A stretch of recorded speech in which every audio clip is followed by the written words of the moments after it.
ఇక రాష్ట్రంలో దొరలకో నీతి దళితులకో నీతి అని ప్రశ్నించారు టీడీఎల్సీ ఉపనేత రేవంత్ రెడ్డి. సీఎం కేసీఆర్ దళితులపై వివక్ష చూపుతున్నారని ఫైర్ అయ్యారు. రాష్ట్రంలో స్వైన్ ఫ్లూ విజృంభిస్తుందనే రాజయ్యపై వేటు వేయాలని చూస్తున్నారని అన్నారు.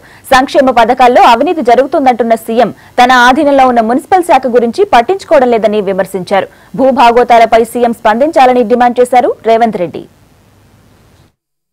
రాష్ట్ర ముఖ్యమంత్రి గారు తన అసమర్థతను తన చేతగాంతనాన్ని కప్పిపుచ్చుకోవడానికి తన సహచర ఉప ముఖ్యమంత్రిని బలివ్వడానికి తెరలేపడం జరిగింది. ఈరోజు ఈ రాష్ట్ర ముఖ్యమంత్రి గారు మున్సిపల్ శాఖ అనేది రాష్ట్ర ముఖ్యమంత్రి గారి దగ్గర ఉన్నది.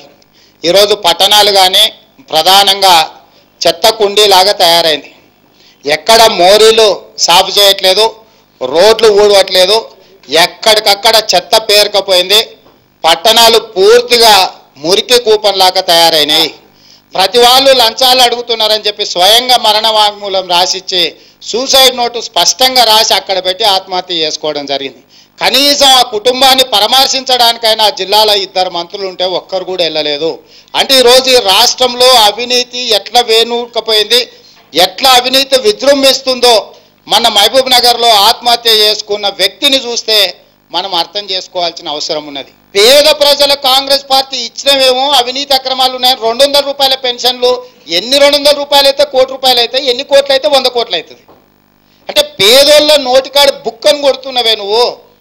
కొన్ని 100 కోట్లు ఒకటే సంతకంతో రామేశ్వరరావు కట్టబెట్టినావు కదా. నిన్నగాక మొన్న ప్రవీణ్ రావు నీ దగ్గర బంధువు 40 ఎకరాలు 200 కోట్ల ఆస్తిని రాజేంద్ర నగర్లో అక్రమంగా కబ్జా పెట్టుకున్నాడు. ఇది మా ఆరోపణ కాదు. రాజేంద్ర నగర్ పోలీస్ స్టేషన్లో క్రిమినల్ కేసులు రిజిస్టర్ అయిన ప్రవీణ్ రావుకు వ్యతిరేకంగా. ఆ ప్రవీణ్ రావుకు నీ మంత్రివర్గంలో ఉన్న మంత్రి, నీ పేషీలో నీ ఇంట్లో ఉంటున్న ఒక వ్యక్తి 100% అతనికి మద్దతు పలికి పోలీస్ అధికారుల మీద ఒత్తిడి తీసుకొచ్చి ఆ కబ్జాకు పోలీసులు సహకరించే విధంగా చర్యలు తీసుకున్నారు. ఇవన్నీ కూడా పత్రికలలో వచ్చినాయి. ఎందుకు ఏ ఒక్కరి మీద విచారణకు ఆదేశించలేదు?